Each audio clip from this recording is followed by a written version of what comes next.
teorema de Pitágoras, ele se resume única e exclusivamente à definição? Hipotenusa ao quadrado igual a cateto ao quadrado mais cateto ao quadrado? Olha, quando a gente está fazendo lá nono ano, isso pode ser até a grande aplicação, mas se a gente descobrisse quanto do teorema de Pitágoras tem a ser aplicado ainda aí na matemática, né? Eu poderia ilustrar para vocês, por exemplo, a diagonal de um quadrado. Na hora que a gente pega um quadrado de lado L, aplicando o teorema de Pitágoras, como você pode ver na imagem, nós temos que a diagonal do quadrado poderia ser calculada como L raiz de 2. Uma fórmula pronta? Não, teorema de Pitágoras. D ao quadrado igual a L ao quadrado mais L ao quadrado. A gente poderia expandir, como você pode ver na imagem a seguir, a gente poderia expandir para a altura de um triângulo equilátero.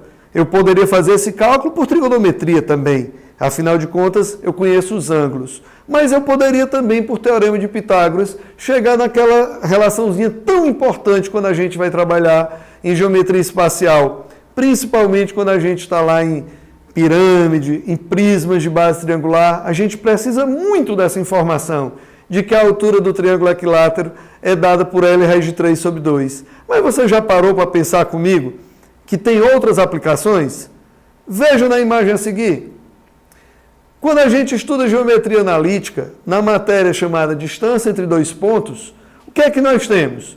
Nós temos que a abscissa e a ordenada, elas constituem exatamente o endereço desse ponto.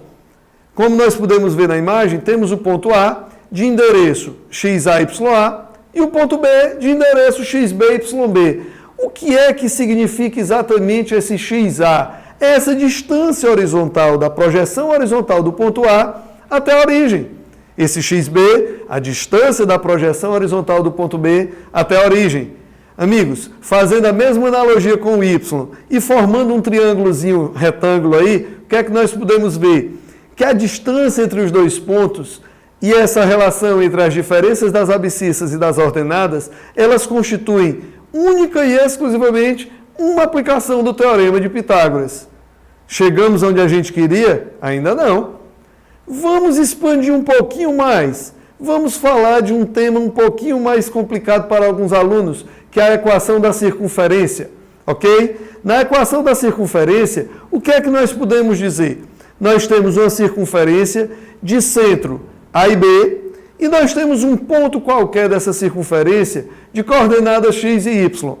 Partindo do mesmo princípio utilizado entre distância entre dois pontos, você já parou para observar que, ao fecharmos um triângulo retângulo, envolvendo o ponto P, o centro da circunferência, nós conseguimos fechar esse triângulo retângulo?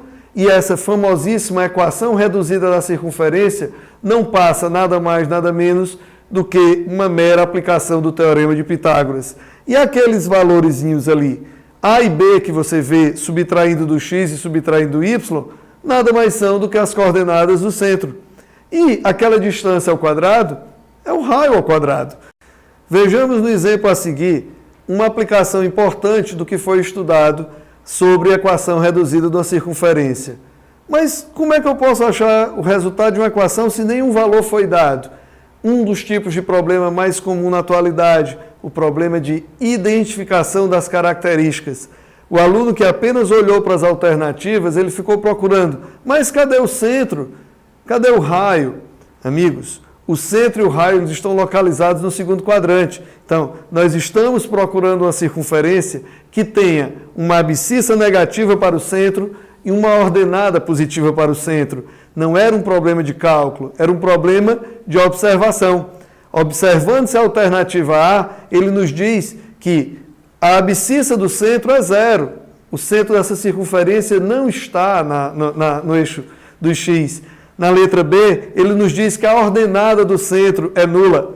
Na letra C, ele nos diz que a abscissa é negativa do centro, mas ele também diz que a ordenada é negativa e ela não é. A ordenada é positiva. Fazendo essa analogia, chegamos facilmente a identificar a alternativa correta, que é a alternativa D. Não façamos da matemática também só cálculos. Interpretar é fundamental. Dar sabor ao seu saber é fundamental. Até o próximo vídeo.